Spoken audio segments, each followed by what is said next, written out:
Parece el guión de un gran éxito de Hollywood. Un asteroide mortal en rumbo de colisión con la Tierra. Pero ¿existe en la realidad una apocalíptica roca gigante que amenaza con destruir la civilización? La pregunta no es si va a ocurrir, sino cuándo ocurrirá. Un asteroide acabó con los dinosaurios hace 65 millones de años. ¿Somos los siguientes? Salgamos en busca de estos asesinos cósmicos.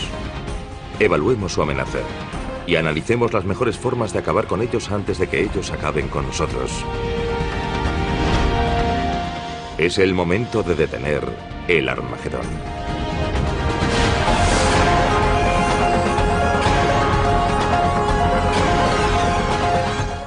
El universo, Armagedón.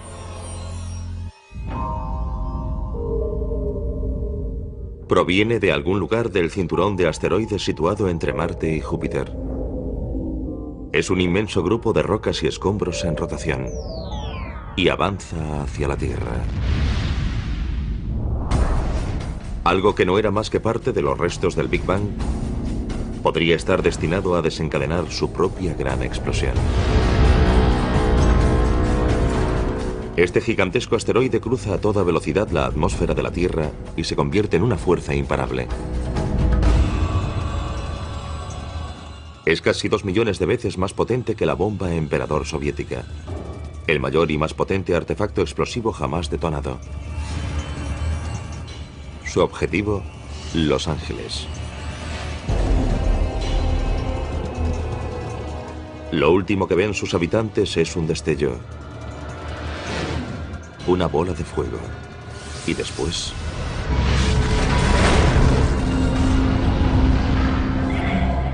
Si este asteroide fuese tan grande como cabe imaginar, un asteroide de 10 kilómetros, estaríamos hablando de un cráter casi 10 veces mayor.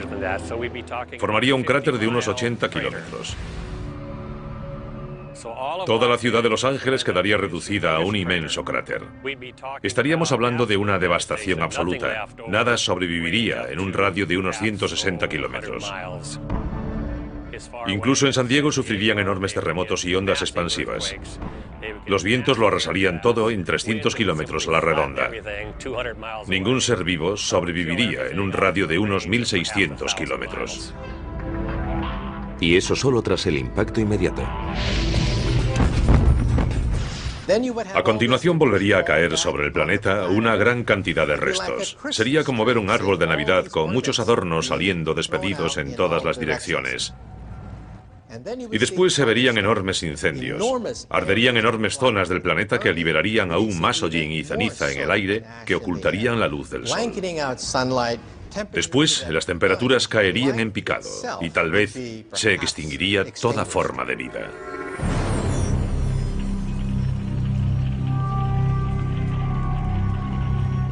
Lo que acaban de ver es lo peor que podría suceder si un gran objeto chocase con la Tierra. Podríamos decir que los asteroides que pueden extinguir la mayor parte de la vida en la Tierra, la mayoría de las especies, aparecen cada 100 millones de años aproximadamente. Y no es un fenómeno periódico, no sucede cada 100 millones de años exactamente. Podría ocurrir en cualquier momento. 100 millones de años es solo una estimación.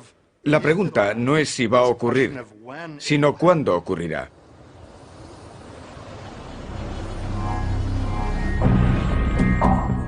La Tierra recibe impactos de asteroides y cometas desde el mismo momento de su creación. Poco tiempo después de su formación, hace unos 4.500 millones de años, nuestro planeta se convirtió en un blanco frecuente, una especie de galería de tiro cósmica. Los asteroides y los cometas trajeron a la Tierra primitiva la mayor parte de los materiales orgánicos y el agua que hicieron posible el origen de la vida. Otras colisiones posteriores, como la que acabó con los dinosaurios hace 65 millones de años, influyeron en la evolución, permitiendo que la especie más adaptable, nosotros, alcanzásemos la cumbre de la cadena alimentaria. Por lo tanto, casi debemos nuestra propia existencia a estos objetos amenazadores. Según la base de datos de impactos terrestres, se han identificado más de 160 cráteres de impacto. El mayor es el de Chicxulub, que en lenguaje maya significa la cola del diablo. Este cráter de más de 175 kilómetros de diámetro fue hecho por el asteroide que acabó con los dinosaurios tras caer frente a la península del Yucatán en México. Esta base de datos también incluye el cráter del meteorito Barringer, situado en el norte de Arizona, y que hoy es una atracción turística. Este agujero de varios kilómetros de ancho fue causado por una enorme roca cósmica de mineral de hierro que colisionó con la Tierra hace unos 50.000 años. Mucho más recientemente, un enorme objeto cercano a la Tierra dejó también una importante huella, aunque no un cráter. En 1908 explotó sobre Tunguska, en Siberia, con la energía de una bomba de 15 megatones, más de 1000 veces la potencia de la bomba lanzada sobre Hiroshima. Ni siquiera llegó al suelo, pero la onda de choque de su explosión en el aire aplastó todos los árboles y la vegetación de la zona. Fue como si una gigantesca mano bajase del cielo para aplastar todos los bosques y los árboles. Esa fue la magnitud de la devastación de Tunguska. Si lo sucedido en Tunguska hubiese ocurrido sobre Moscú, Nueva York o Los Ángeles, la devastación habría sido catastrófica. Habría destruido por completo esa ciudad y una amplia zona en torno a ella. Las probabilidades de que se repita lo sucedido en Tunguska son escasas. Quizás suceda una vez cada 500 años. Pero es un posible desastre que no podemos permitirnos ignorar. Por eso la NASA creó el programa de objetos cercanos a la Tierra en el Laboratorio de Propulsión a Chorro. Su misión es encontrar los asteroides que representan una amenaza mayor para la Tierra. El primer paso para detener el Armagedón. Una estimación de 32,08 posiblemente. Cuando me preguntan sobre los aspectos más importantes del programa de objetos cercanos a la Tierra, siempre señalo 3. Encontrarlos pronto y encontrarlos pronto. Porque si logramos encontrarlos 10, 20 o 30 años antes de que surja algún problema, podremos desarrollar la tecnología para mitigar su amenaza. El programa de objetos cercanos a la Tierra utiliza a tiempo completo 5 telescopios situados en el sudoeste americano y otros puntos del planeta. Rastrean el cielo en busca de asteroides, especialmente aquellos que miden al menos 1 kilómetro de diámetro. El impacto de un asteroide de ese tamaño podría causar estragos en toda la Tierra. Podemos comparar la búsqueda de estos asteroides con el proceso de averiguar dónde caerá una pelota de golf una vez golpeada. Imaginemos que en vez de ver todo el vuelo de la pelota de golf, solo dispongo de unas pocas instantáneas. Con unos fotogramas de su movimiento tengo que averiguar dónde va a caer. En primer lugar, he de distinguir correctamente la pelota de golf de los demás objetos de la imagen, como árboles, aves e incluso otras pelotas de golf diferentes. Una vez que he identificado la pelota de golf en cada una de las imágenes, utilizo mis conocimientos sobre las leyes de la gravedad para trazar una trayectoria correcta que me permita averiguar dónde caerá. Del mismo modo, para buscar asteroides, tenemos que tomar instantáneas de distintas partes del cielo y distinguir los asteroides de las estrellas, de las galaxias y de cualquier fenómeno transitorio como los rayos cósmicos. A continuación, aplicamos las leyes de la gravedad para encontrar un modelo de órbita que encaje y averiguar dónde caerá.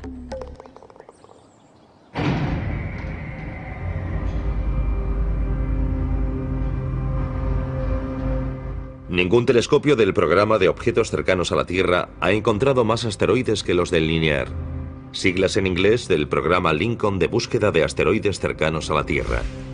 Desde su emplazamiento en el sur de Nuevo México, han descubierto casi la mitad de los cerca de 5.000 asteroides cercanos a la Tierra conocidos, entre ellos aproximadamente el 50% de los 600 objetos que miden al menos 1 kilómetro. Este es uno de los telescopios que usamos para rastrear asteroides con el programa lineal. No es grande según el estándar astronómico. Tiene una apertura de 1 metro, pero el secreto de su sensibilidad reside en el cuadro azul que vemos en la parte inferior. Es un dispositivo acoplado por carga fabricado para buscar con gran sensibilidad en una zona amplia. La combinación del telescopio y el dispositivo nos permite alcanzar una sensibilidad 1 millón de veces superior a la del ojo humano. Este es el aspecto del cielo visto por los telescopios del programa lineal. Aquí podemos ver un cierto número de estrellas y la imagen incluye también diversos objetos cercanos a la Tierra. Tras procesar estos datos y analizarlos, descubrimos los objetos en movimiento. Lo que hace es comparar las 5 imágenes y vemos que ha descubierto varios objetos en movimiento. Los que tienen este aspecto son asteroides del cinturón principal, situado entre Marte y Júpiter. No representan ninguna amenaza, pero también encontramos otros que son muy diferentes. Este va en sentido opuesto al cinturón principal y mucho más rápido. Este parece ir a su encuentro. Son objetos cercanos a la Tierra y de hecho son 2 de los que descubrió el programa lineal. El programa lineal envía sus datos al Centro de Planetas Menores en Cambridge, Massachusetts, el centro de referencia en la búsqueda de objetos cercanos a la Tierra.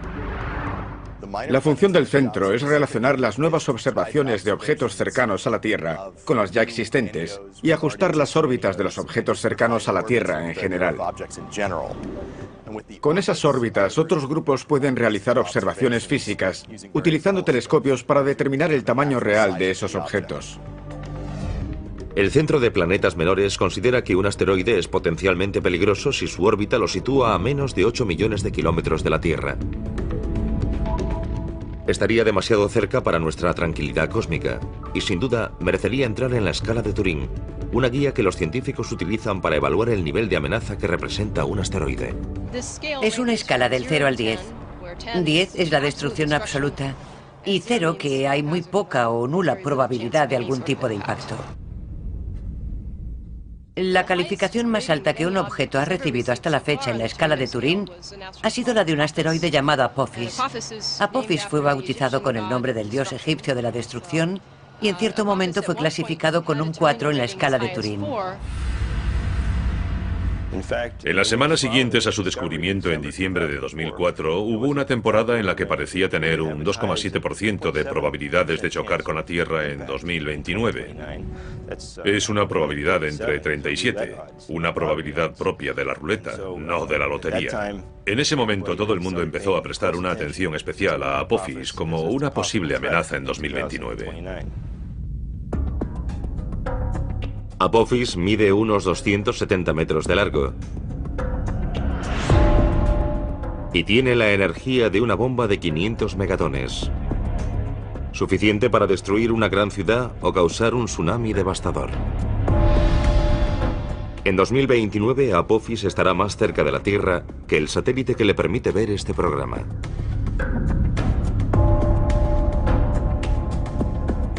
A pesar de esta proximidad tan poco frecuente, los análisis ópticos y los realizados mediante radar han descartado la amenaza de un impacto con la Tierra, lo que equivale a un 0 en la escala de Turing. Sin embargo, la órbita de Apophis podría cruzar una zona que la modificase. Eso significaría una probabilidad entre 45.000 de otro encuentro con la Tierra en 2036.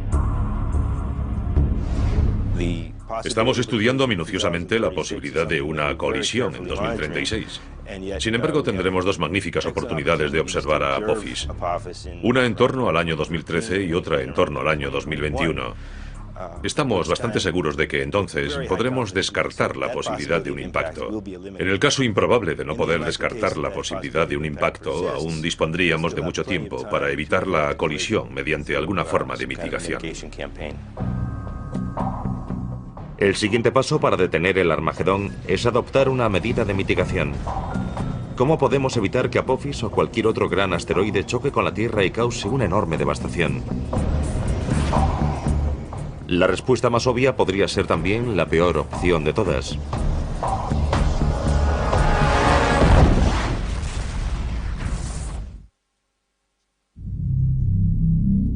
Nuestra supervivencia depende de la respuesta a una pregunta.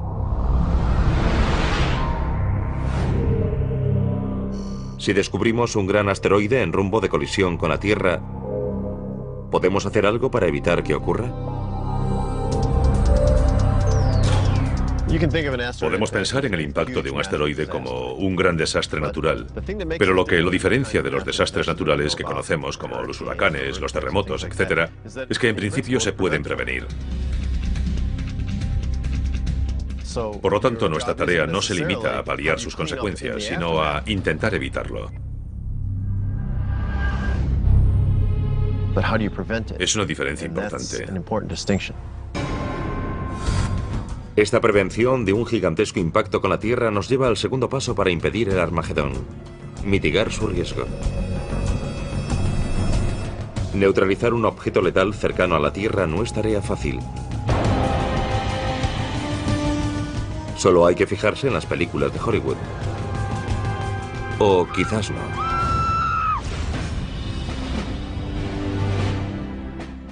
Lo peor que podemos hacer es fijarnos en todas esas películas de Hollywood en las que unos hombres de acción despegan en un transbordador espacial hacia el espacio exterior para instalar bombas de hidrógeno en estos objetos. En primer lugar, un transbordador espacial ni siquiera puede llegar hasta esas distancias, pues solo se limita a rodear el planeta Tierra. En segundo lugar, y aún más importante, hacer explotar un asteroide es lo peor que podríamos hacer. Si lo hiciésemos, en lugar de enfrentarnos a un asteroide gigantesco, nos enfrentaríamos a 2, 3 o 4 fragmentos, cada uno de los cuales podría causar enormes estragos en el planeta Tierra.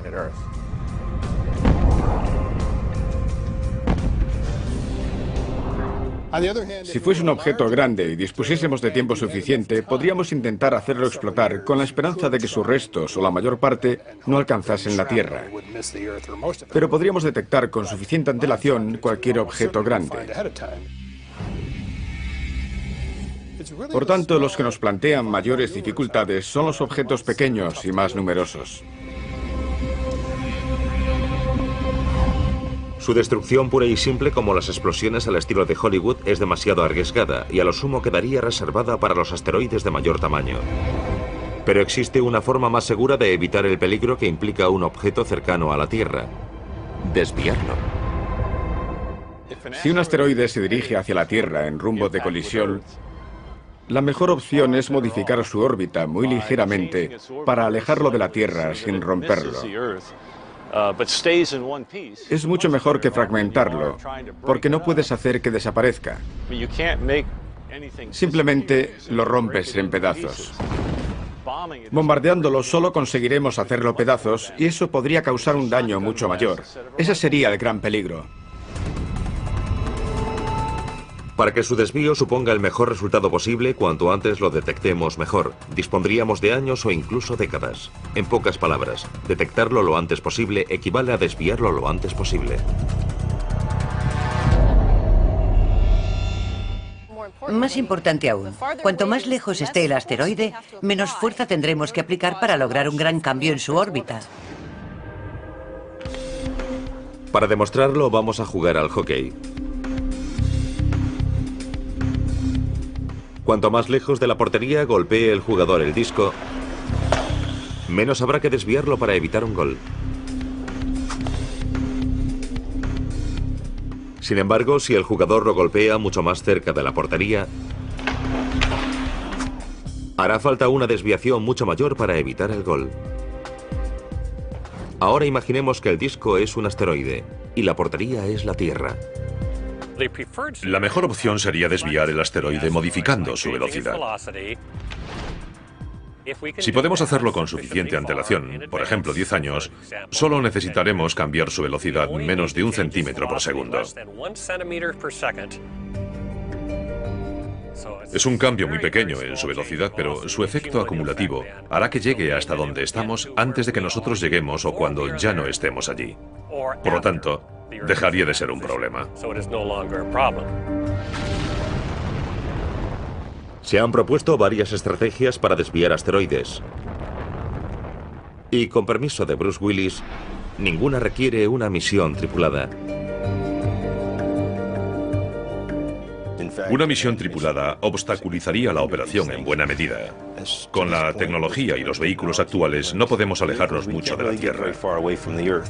Eso limita nuestra capacidad para resolver uno de estos problemas, ya que el momento óptimo para desviar el asteroide podría coincidir con su paso por el lado opuesto del Sol.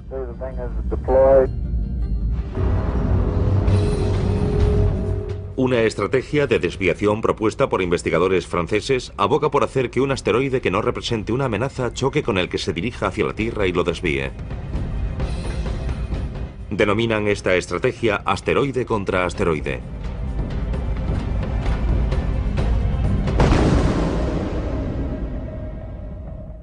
Entra dentro de lo posible, pero intentar situarlo donde queramos para que no choque con la Tierra es de por sí discutible. Existe un número limitado de estos objetos cerca de la Tierra. Y estamos hablando de encontrar y acercar con facilidad a la Tierra uno de los asteroides que podrían representar una amenaza de impacto con la Tierra. Por lo tanto, no me decantaría por acercarlo para disponer de él más adelante. Además, resultaría muy complicado dirigir un gran asteroide. No necesitamos algo tan grande para obtener suficiente energía e impulso para desviar otro asteroide. La Agencia Espacial Europea aporta otra propuesta. Está diseñando una misión denominada Don Quijote.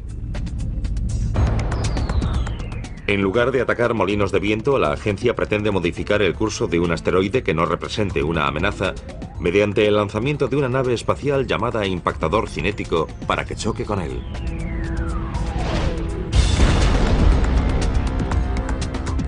La opción del impactador cinético es la primera que tendría en cuenta.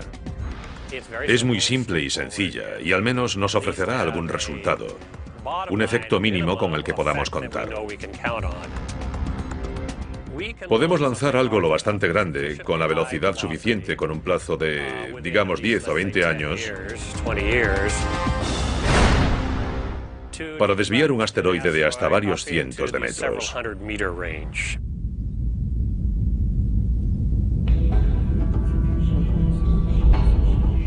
Tanto el impactador cinético como la estrategia asteroide contra asteroide requieren una gran colisión para desviar la amenaza de un objeto cercano a la Tierra. Pero otras propuestas sugieren que podría ser posible detener el Armagedón con un simple haz de luz.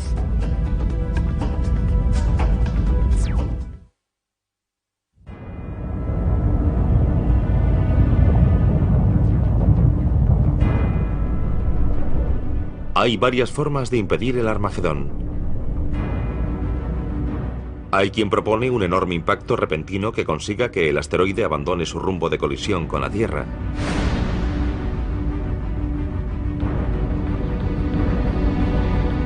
Otros sugieren que se puede lograr sin una colisión utilizando otros medios, como una explosión nuclear cerca del asteroide que lo aleje de su peligrosa trayectoria.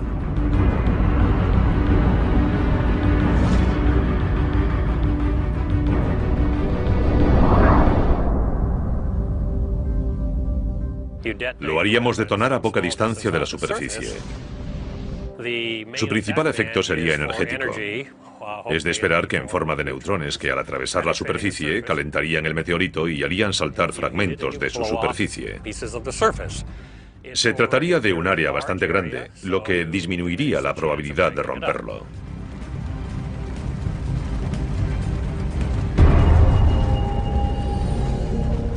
Pero hay un problema. Existe un tratado internacional que prohíbe las armas nucleares en el espacio. Pero si un asteroide amenazase nuestra propia supervivencia, ¿importaría ese tratado? Creo que el uso de armas nucleares ofrecería los mejores resultados. Sería el sistema más eficaz. Evidentemente nunca se ha probado, pero tampoco las demás estrategias. Y personalmente, preferiría desviar un objeto que sacrificar Norteamérica. Aceptaría de buen grado ser juzgado después. Pero para desviar un asteroide no es imprescindible bombardearlo con un arma nuclear. Existen métodos más seguros como las velas solares. Según sus partidarios, estos reflectores orbitales podrían concentrar los rayos del Sol sobre un asteroide. El calor generado vaporizaría su superficie rocosa, creando un chorro de material que podría propulsar el objeto lejos de su trayectoria hacia la Tierra.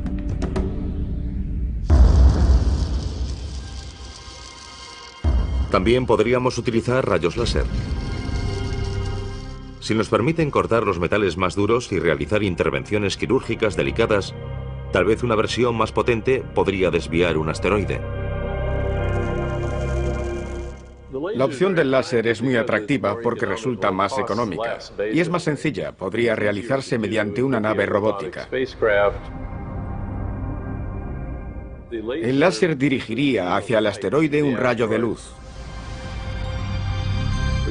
Este haría que se desprendiese material y lo movería. No tendríamos que transportar hasta allí el material que aplicaría una fuerza sobre el asteroide. El láser puede ser dirigido de manera muy precisa y muy gradual. Podría hacerse en un plazo de 3 meses.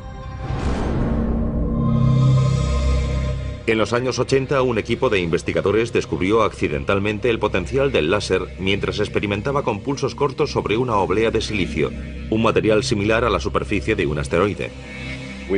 Básicamente sincronizamos una cámara con el láser para cronometrar mediante fotogramas el material que perdía la superficie de la capa de silicio. Y nos sorprendió nuestro propio descubrimiento. Pudimos ver cómo perdía fragmentos de material. Pudimos ver cómo se vaporizaban. Fue un descubrimiento científico y también tecnológico. Por relevante que fuese aquel descubrimiento, hay una gran diferencia entre una oblea de silicio y un asteroide. Pero según sus partidarios, tal diferencia resulta salvable con un pulso de láser 5000 veces más potente que los que usamos a diario en la Tierra.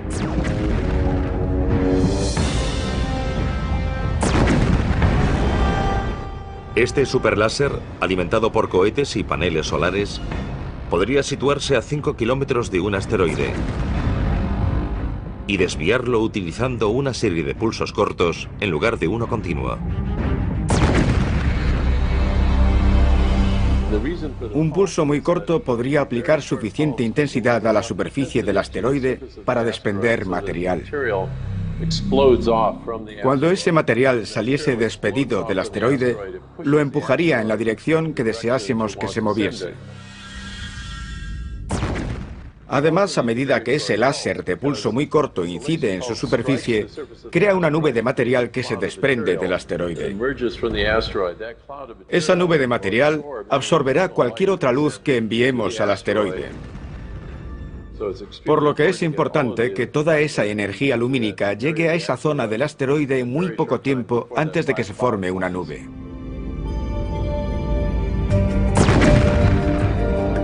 Según algunos expertos, el láser e incluso las velas solares podrían funcionar, al menos en principio. La intensa luz que ambos emiten es ajustable y adaptable a todo tipo de asteroides. Y el material expulsado, meras nubes de polvo, no suponen ninguna amenaza para la Tierra.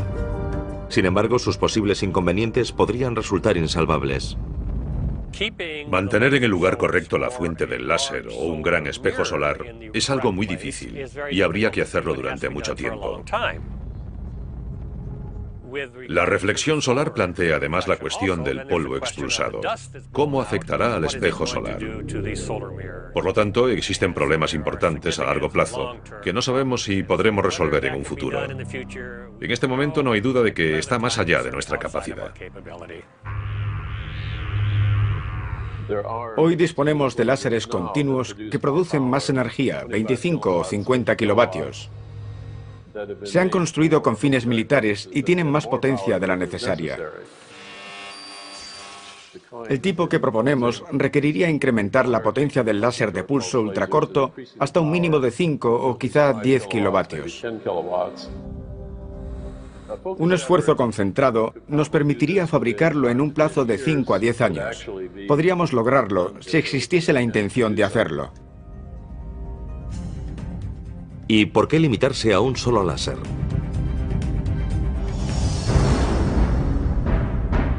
Algún día podríamos instalar de forma permanente una flota en torno a la Tierra para actuar como escudo de defensa contra los asteroides que nos amenazasen. Así evitaríamos el peligro de tener que resolver el problema a última hora enviando armas nucleares al espacio para intentar volar el asteroide, algo que probablemente es una mala idea. Los láseres parecen potenciales deflectores de asteroides, pero pasará mucho tiempo antes de que sean una opción viable. Mientras tanto, debemos prestar atención a otra propuesta de mitigación. Es la idea de dos exastronautas que insisten en que es la única forma de detener el Armagedón.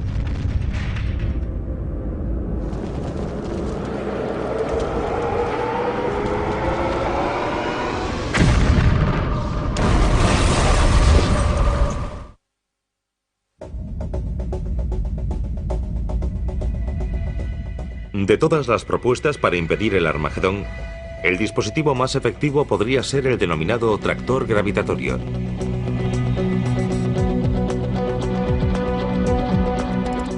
Aplica un principio muy simple para hacer frente a una tarea muy complicada. Sabemos que todo lo que existe en el espacio tiene una fuerza gravitatoria, también los asteroides. Además sabemos que una nave espacial interactúa gravitatoriamente con el asteroide. Por lo tanto, si una nave se aproximase lo bastante al asteroide, podría comenzar a alejarlo lentamente de su trayectoria, si pudiésemos llegar a tiempo hasta él. El tractor gravitatorio ha sido desarrollado por la Fundación B612, bautizada con el nombre del asteroide que aparece en El Principito, y está ganando popularidad gracias a los esfuerzos de sus principales defensores, dos exastronautas llamados Ed Lu y Rusty Schweiker. El concepto de tractor gravitatorio se basa en una desviación muy débil pero muy precisa. Por eso no recomendamos su uso para lo que denominamos desviación principal. Su objetivo es que el asteroide no se dirija hacia la Tierra.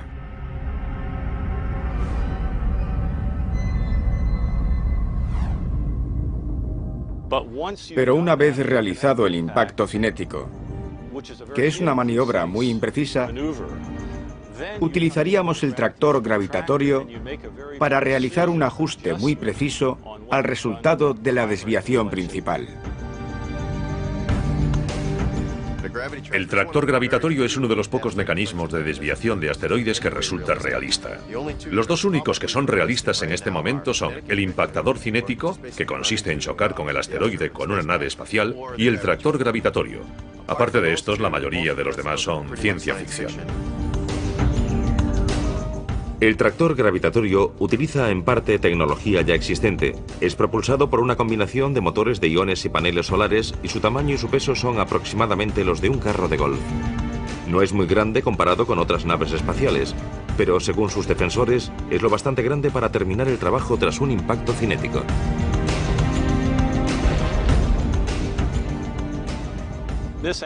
El asteroide estaría girando sobre uno de sus ejes o de algún otro modo.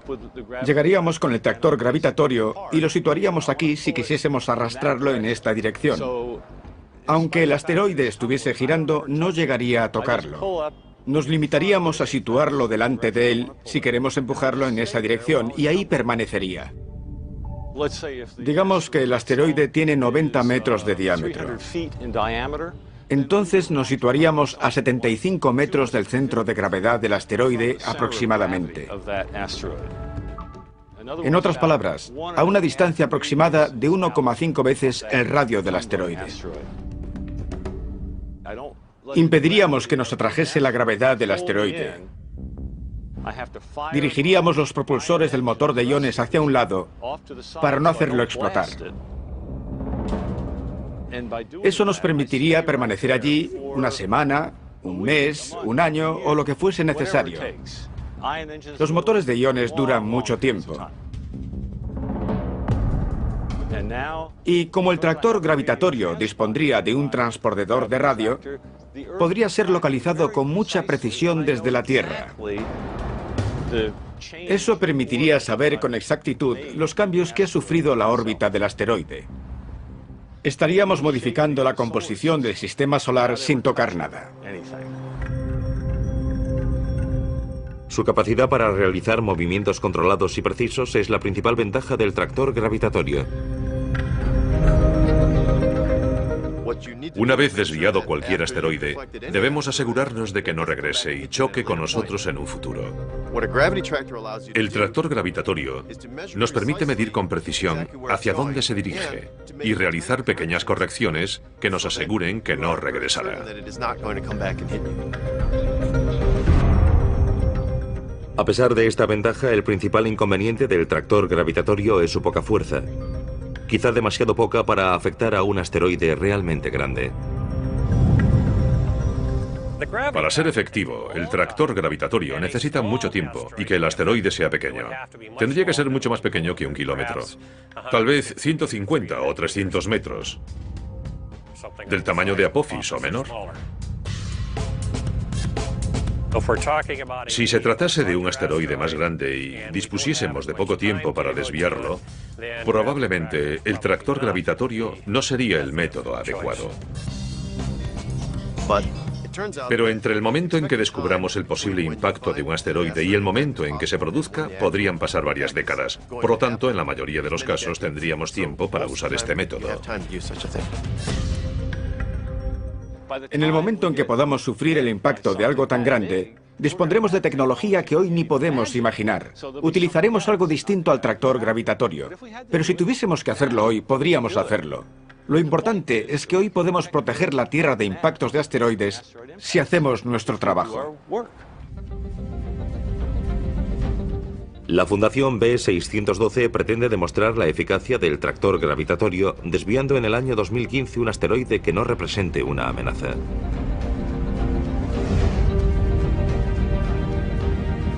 Si descubrimos que un asteroide puede chocar con la Tierra y decidimos desviarlo, ese no sería un buen momento para realizar un vuelo de prueba. Ese vuelo debe hacerse con antelación para poder solucionar posibles errores. La clave es convencer a la NASA de que debería demostrar que dispone de esa capacidad antes de tener que utilizarla. Ese es el problema. Podrían estar en juego millones de vidas. Es una prueba sencilla y barata. Así que hagámosla y sabremos que podemos. Esto nos lleva al tercer y último paso para detener el Armagedón. ¿Quién decidirá qué hacer y cuándo hacerlo si un asteroide se dirige hacia nosotros?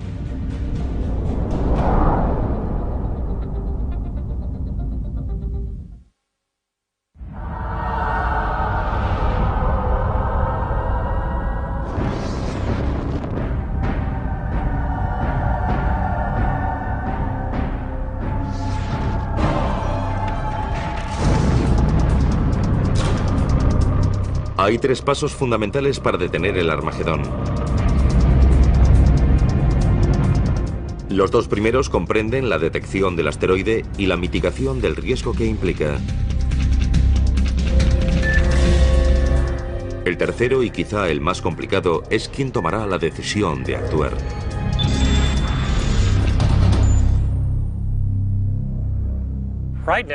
Si en este momento descubriésemos que algo se acerca, seguramente correríamos de un lado para otro sin lograr hacer nada a tiempo. Creo que deberíamos disponer de alguna especie de manual que nos diga qué hacer cuando el asteroide se aproxime. La urgencia de responder a esta pregunta aumenta a medida que disponemos de mayores y mejores telescopios como el Pan-STARRS, acrónimo en inglés del Telescopio de Vigilancia Panorámica y Sistema de Respuesta Rápida. Es un proyecto de la Universidad de Hawái que podría revolucionar la búsqueda de objetos cercanos a la Tierra. La idea es disponer de un telescopio de campo muy amplio que permita un enorme campo de visión. Así podremos observar más lejos en el espacio, hacerlo más rápido y cubrir un área mayor de cielo cada noche. Programas como el Pan-STARRS facilitarán el número de descubrimientos. Cuando encontremos la gran mayoría de esos objetos, podremos hacer un seguimiento a 100 años vista y ver si alguno de ellos supone un problema.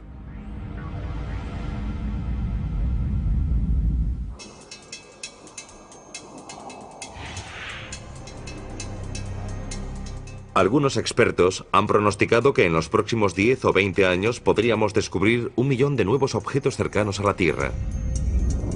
A eso hay que sumar los más de 5.000 que ya hemos encontrado. Incluso con este aumento exponencial, seguirá siendo posible que un objeto espacial, tal vez un cometa, pueda evadir la detección y chocar con la Tierra. Los cometas pueden surgir de la nada.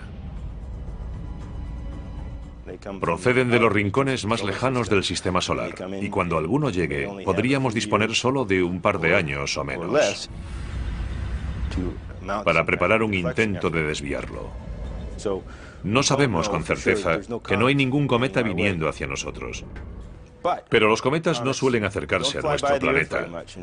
Estamos bastante seguros de que son los asteroides los que suponen el principal peligro para la Tierra. Podríamos ser golpeados por un asteroide del que no tenemos constancia. Muchos seguimientos están orientados a la búsqueda de grandes asteroides de más de 1 kilómetro. Nos interesan especialmente objetos de unos 150 metros de los que hemos encontrado solo un pequeño porcentaje. El seguimiento de esos objetos potencialmente peligrosos tendrá que incrementarse en un futuro. Por ahora, no existen protocolos sobre las medidas a tomar, cuándo actuar y quién tomará esas decisiones en el caso de un impacto inminente con la Tierra. ¿Quién tiene la autoridad y la capacidad de proteger la Tierra? El protocolo actual de la NASA es encontrarlos, hacer un seguimiento y clasificarlos. ¿De qué están compuestos? ¿Cómo se forman? Todavía no cuentan con un protocolo de mitigación. Parece lógico pensar que el impacto de un asteroide sería un problema internacional. Así que será necesaria cierta cooperación internacional para decidir quién hará algo y cuándo lo hará. Las decisiones internacionales son muy lentas. Creo que es importante que los países se reúnan y discutan un protocolo sobre cómo se tomaría una decisión así. Si esas discusiones se posponen hasta que descubramos uno, quizá las discusiones ocupen el tiempo en el que deberían hacer algo. La buena noticia es que esto podría unir a los pueblos del mundo en torno a algo que nos afecta a todos y que podríamos resolver trabajando juntos.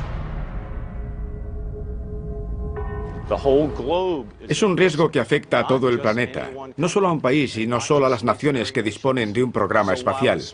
Si la responsabilidad recae sobre estas naciones, ¿quién pagará por ello?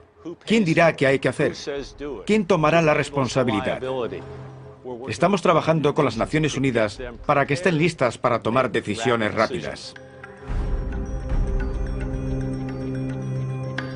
En 2009, la Asociación de Exploradores del Espacio, una organización internacional de personas que han volado al espacio, presentará recomendaciones ante las Naciones Unidas para que la Tierra se prepare para posibles impactos. Será un primer paso. Hasta entonces, las opiniones de estos expertos son la opinión más fundada sobre el tema. Tenemos que pensar que esto es algo importante para la Tierra e importante para los niños. Es importante para las generaciones futuras y en este momento tenemos la voluntad de preparar y aportar las herramientas necesarias para que en caso de que surja una amenaza más adelante, dispongamos de los recursos, la capacidad y los conocimientos necesarios para resolver esa amenaza.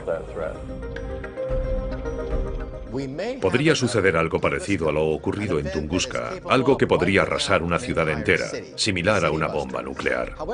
Sin embargo, en una escala de millones de años, quizá 50 millones de años, existe la posibilidad de un impacto que cause la extinción de la vida.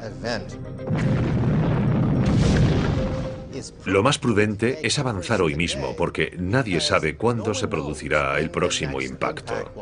Todo lo que sabemos es que algún día sucederá. No me preocupa un posible impacto en un futuro próximo. Conozco las probabilidades y son escasas. Pero también es poco probable que el avión en el que viajo se estrelle, y aún así invertimos mucho dinero en la seguridad de los aviones. Hay varias formas de afrontarlo. Debemos calcular los riesgos. Debemos determinar cuál es la amenaza y evitarla.